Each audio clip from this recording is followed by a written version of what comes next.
we can do the composition function twice.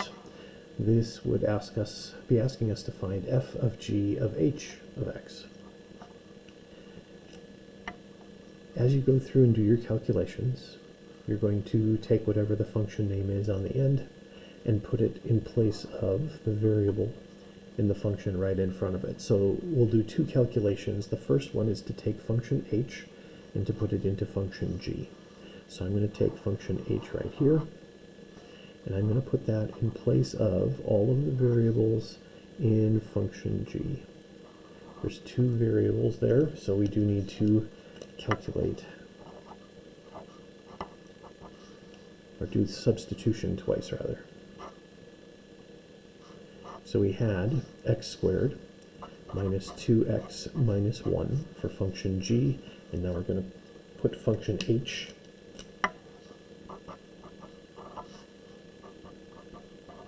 which is an x plus 3 in place of all of those variables. We'll need to get rid of some parentheses here. Let me focus on this one first since we have exponents. It is a binomial squared, so we are going to have to FOIL that out.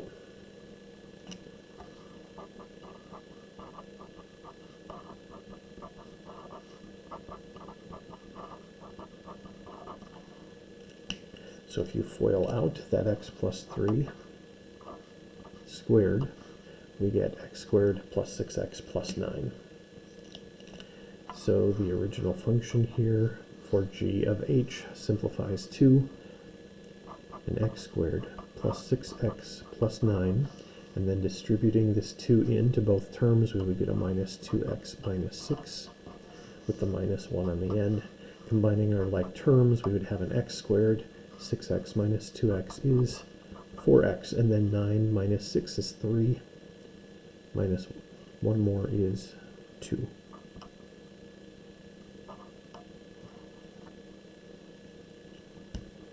So this is the calculation for g of h.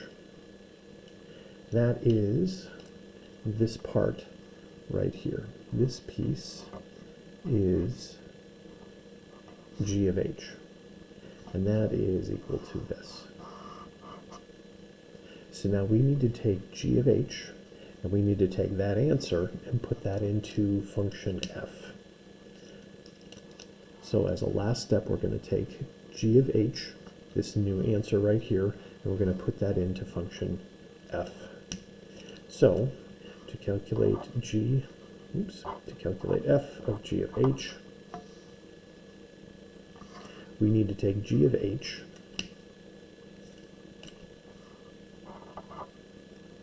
and we need to put that into function f. So I'm going to take a look at function f, which originally was a 7 over x, but in place of that x, we're going to put in g of h. So that is an x squared plus 4x plus 2. When you do the substitution, always a good idea to include the parentheses. In this one, you don't really need them, so our final answer for f of g of h is 7 over an x squared plus 4x plus 2. Always work these basically from right to left. So my first calculation up here at the beginning was g of h. Once I calculated that, I needed to take that calculation and substitute that into function f. That gives us a final answer of 7 over x squared plus 4x plus 2.